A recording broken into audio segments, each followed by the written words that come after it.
આજે આપણે રજા છે તો આજે આપણે લાઈવ ચાલુ કર્યું છે, તો સાથ અને સપોર્ટ આપજો અને અવાજનું કન્ફર્મેશન આપજો કે અવાજ કમ્પ્લીટ આવે છે કે નહીં. તો અવાજનું કન્ફર્મેશન આપી દીજો અને ચલો મિત્રો લાઈવમાં જોડાઈ જાઓ ફટાફટ અને કોમેન્ટ કરતા જાઓ. અને તમે કોમેન્ટ કરશો તો મારા મિત્રો પણ હશે, તે મિત્રો પણ તમને સબસ્ક્રાઈબ કરશે અને તમારી કોમેન્ટ જોઈને જે પાછળ કોમેન્ટ કરવા આવશે તે મિત્ર પણ તમને સબસ્ક્રાઈબ કરશે. તો ચલો મિત્રો, અને આપણે આઈડીમાં સબસ્ક્રાઈબ કરી નાખો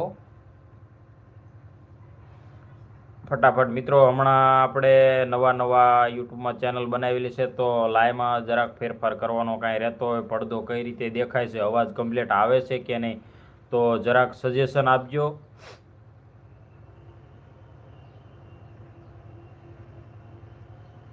લાઈવમાં પાછળનો પ્રકાશ છે કે ક્લિયર ચોખ્ખું દેખાય છે, તો જરાક કોમેન્ટ કરીને પણ જણાવજો.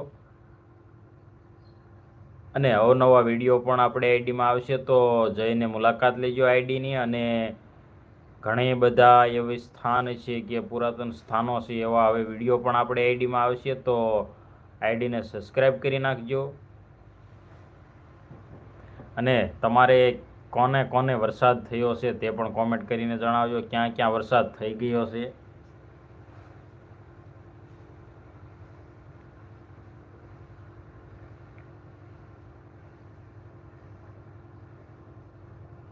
અને યુટ્યુબની અંદર આપણે લાઈવનું પણ વોચ ટાઈમ ઘણાય કમ્પ્લીટ થાય છે કે નહીં, એ પણ મને કોમેન્ટ કરીને જણાવજો મિત્રો. અને આગળ કઈ કેટેગરીમાં વિડીયો વધુ ચાલે છે તે પણ જણાવજો.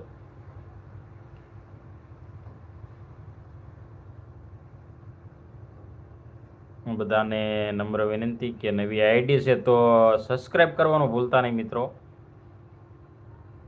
તો ચાલો ફટાફટ લાઈવમાં જોડાઈ જાઓ મિત્રો. અને આજે આપણે છે રજા, એટલે કે હીરાવાળાને હોય છે બોટાદની અંદર શુક્રવારે રજા હોય છે, બાકી નોખા સ્થાન ઉપર તો અલગ અલગ રજા હોય છે. જેમ કે સુરતમાં રવિવારે રજા હોય છે, એવી રીતે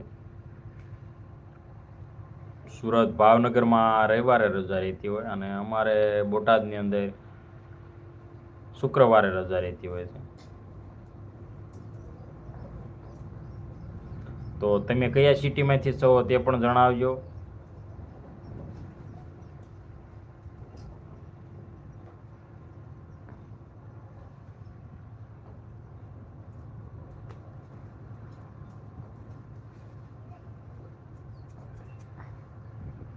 ચાલો તમને બતાવું આજે બોટાદનો નજારો. આપણે હું જ્યાં જે વિસ્તારમાં રહું છું ત્યાંથી બોટાદ કેવું સુંદર લાગે છે, તો ચાલો તમને બતાવું બોટાદનો નજારો.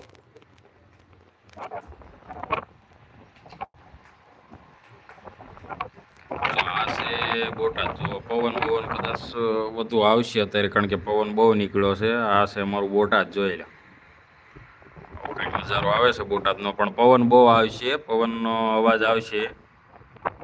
છે બોટાદ. આ છે આપણે આમાં પર રોડ કહેવાય, અને આમ ભામાન રોડ પણ કહેવાય.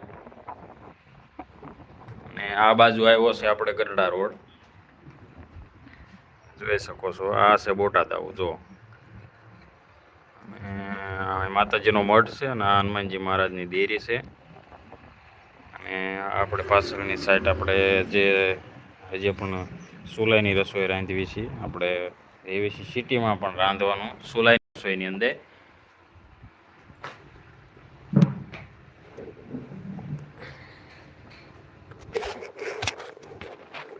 તો પવનનો અવાજ આવ્યો હોય છે, કારણ કે પવન બહુ છે અત્યારે. તો ચાલો મિત્રો લાઈવમાં જોડાઈ જાઓ અને લાઈવને શેર કરતા રહીજો.